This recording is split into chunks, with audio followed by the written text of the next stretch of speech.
I want to ask a question of all of you really fast. Who here plays video games? Raise your hand. Oh, wow. That's a lot. More than you were expecting? Less than you were expecting?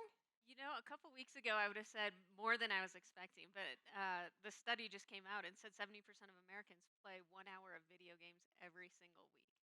Which, per this room, it actually might be more than 70%, as it turns out. Asha, you took on this job a few months ago. You were not historically a gamer. What was the first game you ever played on an Xbox? Oh gosh. Well, the first game I ever played that in memory, I'm not a gamer, but kind of casually grew up with Star Fox and hockey and Sonic, and then I think the first game I played on an Xbox was Halo. It was on Halo. It was Halo. Yeah. Okay. There are some Halo fans out here. Over the last few years, Xbox's future has never been more in question.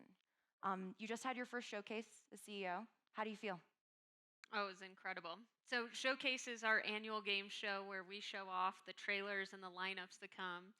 We had more than 25 creators that showed up to do it, and honestly, it's one thing to watch it, it's one thing to hear about it, but it's another thing to feel it. These are our fans that have committed 25 years to Xbox, and to see their excitement and to feel the energy for the next 25 years was pretty special. What did you want that showcase to telegraph about Xbox's future?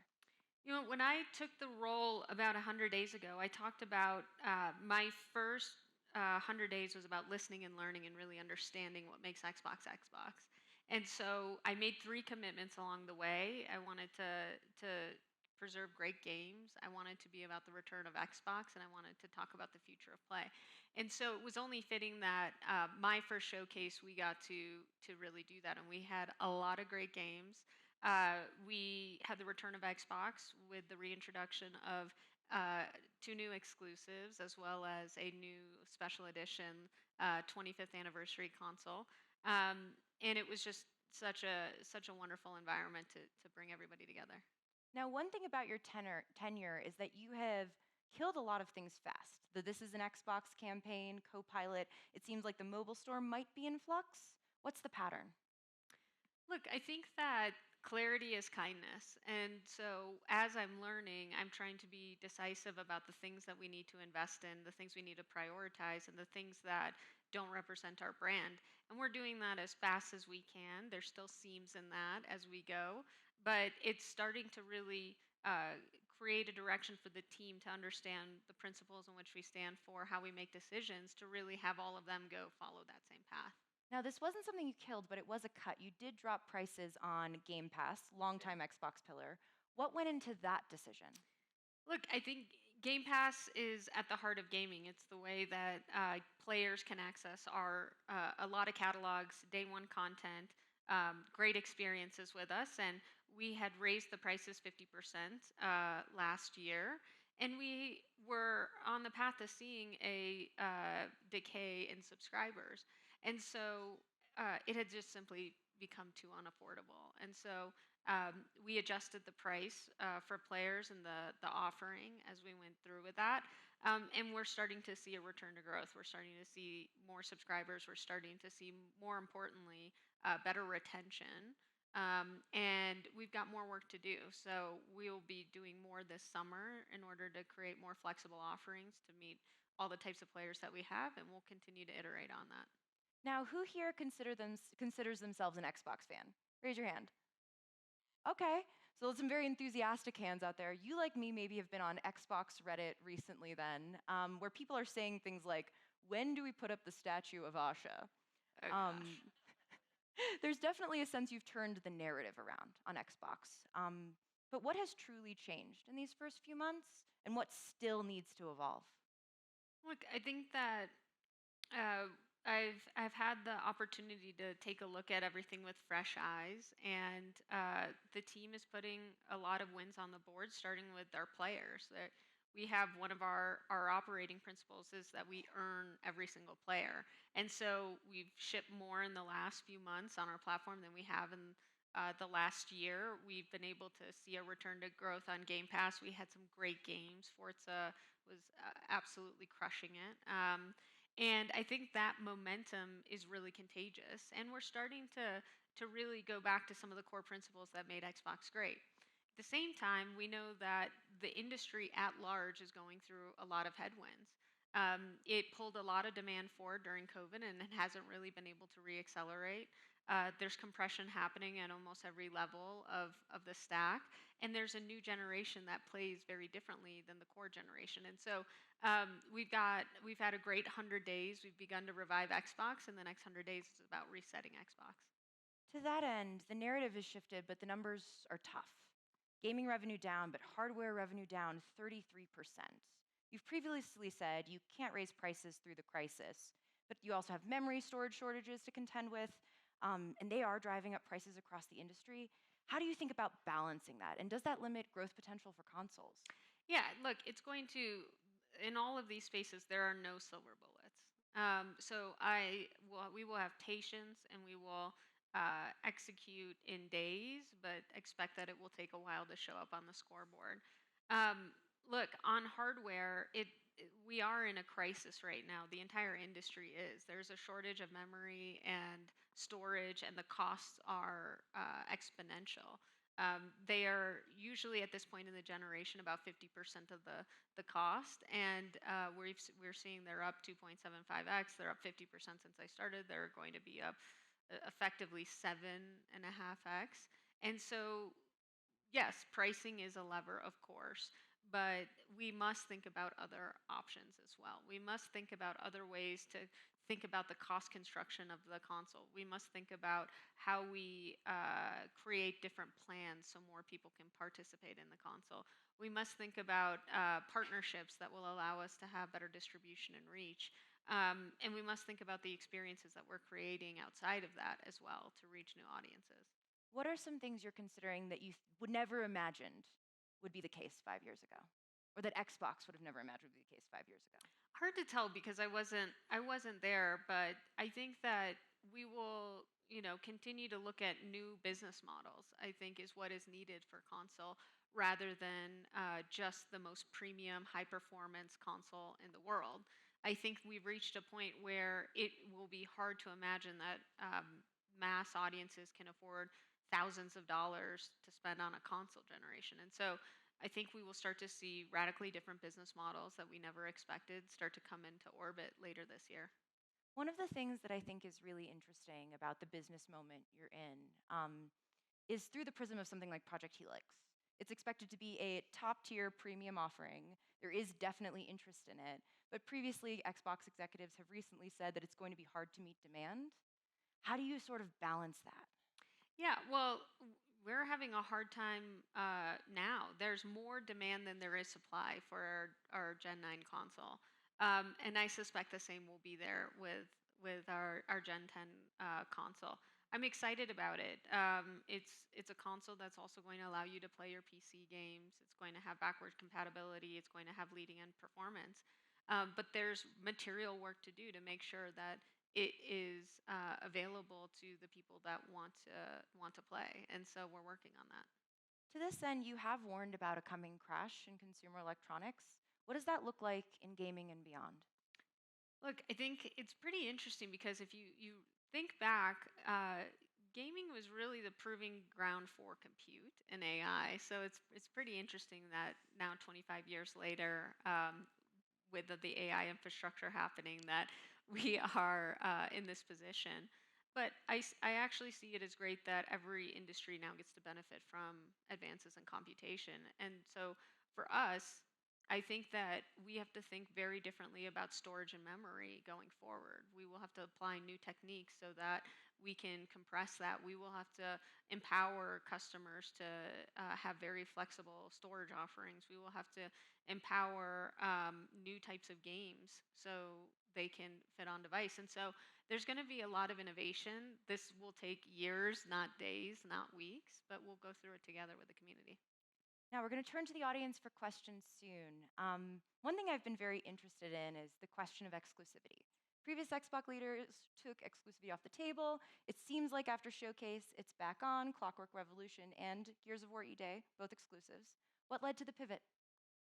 Look, I think that we are the number 2 publisher in the world, and when you do that, you want your games to be everywhere. You're stronger when the world plays with you. At the same time, we are increasingly becoming more of a platform, and it's hard to find examples of platforms out there that don't have exclusive services and content. And so um, this is a journey for us. Our business isn't particularly healthy, as you notice, or as you noted, and so we're starting by introducing 1 to 2 signature exclusives. And as the business is healthy, we will look to try and do more. Questions for Asha from the audience? Oh, we have a lot of hands. Okay. Hello, in the front here. Your name and who you're with. Oh, we have so many questions for you. Hi, Kathy Hackle, CEO of Future Dynamics. I've got a question for you around world models and kind of the role that gaming plays. You've got, for example, Roblox introducing Roblox Reality, going into video world models.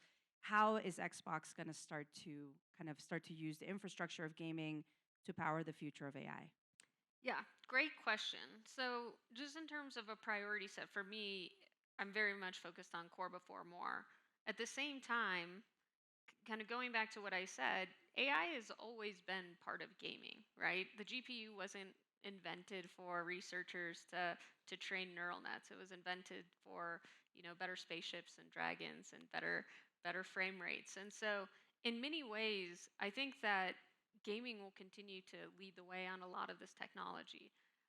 I look, coming from the AI world before this, I a bit of a different point of view. I don't believe world models will replace AAA games. Um, I believe that AI can certainly invent a new genre of games, but they're just going to be different. If you think about GitHub Copilot or Codex or Claude Code, you can maybe single shot a vampire survivor game because the parameters are pretty defined and understood. But when it comes to economies and matchmaking and social dynamics, this is a systems problem, not a content problem. And in my first 100 days, I've really come to appreciate the depth and the complexity of art. And so I think AI will be really important in production pipelines and prototyping and things like that. I think it will be really important for new forms of content that come up. But I don't necessarily see world models being the replacement for 50 to 80 hours of gameplay in a really complex universe that gets created in AAA. A quick follow. AI slop in gaming. How do you keep it off your platform? I think we just have to be really principled. I think there's this misnomers that the gaming industry hates AI. I actually believe that's absolutely not true. I think that they have demanded the industry to push computation forward. They've always been at the frontier. Real-time networking, online infrastructure. It's all started with gaming. And I think that because of that, they're just very protective of adding technology for technology's sake. We have to solve a problem. And so anything that we will do will be to solve a problem, to solve a developer problem, to solve a player problem, not to just paint it all over the experience. Other questions for Asha? Oh man, we have so many hands. Okay, All right, we but have a question right over let's here. ask him. Hello, your name and who you're with. I'm Asher and I'm with my dad. Uh, when you were a kid, what were you building or obsessed with? And did you see yourself being a CEO of a large company? Great question, Asher. When I was a kid, honestly, I never obsessed on what I wanted to be when I grew up. I only obsessed on what I wanted to do, whether it was selling coupon books or putting on concerts so I could raise money, so I could have my lunch money. Whether it was being the best at taking out the trash at the park that I worked at, I just tried to obsess on being great at what I was doing so I could earn the next job.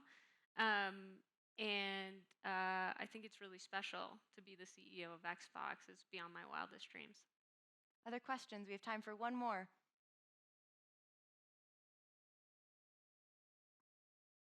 Maybe we have time for one Hey, more Asha, after that. Stephen Wolf Pereira from Alpha Governance Group. I'm so curious, you spoke about makers over managers, and obviously the creator economy is so important. How do you view creators as a part of your strategy going forward? Great question. I think they're incredibly important part of our strategy. I think that the way I think about it is we've got incredible studios that are in-house and they need to be our first customer so we can rapidly iterate. We've got an incredible platform of third-party developers. And the next generation of creators, I envision a world where Xbox is where the world plays and creates.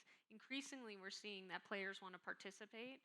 And so we need to open up our platform and have the tools for, customization and extensions and all of those things, and maybe even in game creation as well, amateur game creation. So I think there's a ton of opportunity. If you look at kind of gaming akin to entertainment, the top two box office hits right now are from YouTubers. And so I think that this is a special space. I think the more types of creations will bring more types of players. We actually have time for one more. Hand back there. Hi, I'm Tarun Chandrasekhar, CPO Syndigo. So you have 50 million plus active devices running Xbox today with increasingly better silicon, right? A lot of the framework we've had so far is about how does AI get into gaming. But my question is, how does Xbox get into AI? You have edge computing, you have Microsoft building the largest AI infrastructure. And if I was to expand the idea of gaming, this is the biggest time we're thinking where, when we were 30 years ago, we were all building PCs and starting to write our own code and writing our own learning programming. It's that world today when it comes to local inferences, right? I can tell you a number of us here have probably gone and built a new RTX 5090 box, not to game, but to actually run a local Gemma 14 billion parameter. Are there any plans to expand the scope of what you would call entertainment or growing gaming to actually allow for that next generation of AI development that becomes more and more edge compute? Yeah, so great question. This is definitely not our Allbirds moment where we're going to turn Xbox.ai. So, look, that said, I think you could certainly locally inference today with the GPUs on an Xbox, and developers can do that if they so choose. I think my focus right now has to be on winning the core of gaming, and if that so means that game developers and gamers want to locally inference, we'll make that available. That hasn't been the top ask, especially with a number of other devices that are on the market, a number of the other innovation that Microsoft is making available. But we are, we're part of Microsoft, and so should that need arise, we'll take a look at it. As we wrap up this conversation, I should tell you, as I was preparing for this interview, I talked a lot to my friend Ryan, who's a very serious gamer, owns 6 Xboxes. And he pointed out to me, 25th anniversary, coming up in November, and gaming is so identity driven. Mm-hmm. So what does it mean to be, as opposed to a PlayStation player or a Nintendo gamer, what does it mean to be an Xbox gamer today? Look, I'm still getting to know our community. It's vast and it's really special. But the thing that I've really come to appreciate about Xbox in my first 100 days is it's always been a bit different. Like the players and the teams have always dared to do something no one else did. They put an Ethernet on the Xbox before anyone believed in online gaming. We launched Xbox Live before people understood social. And they are really rooting for each other and have come to the table to help each other through good times and hard times. And I think that's incredible and unbeatable. Asha, thank you so much. Thanks for having me.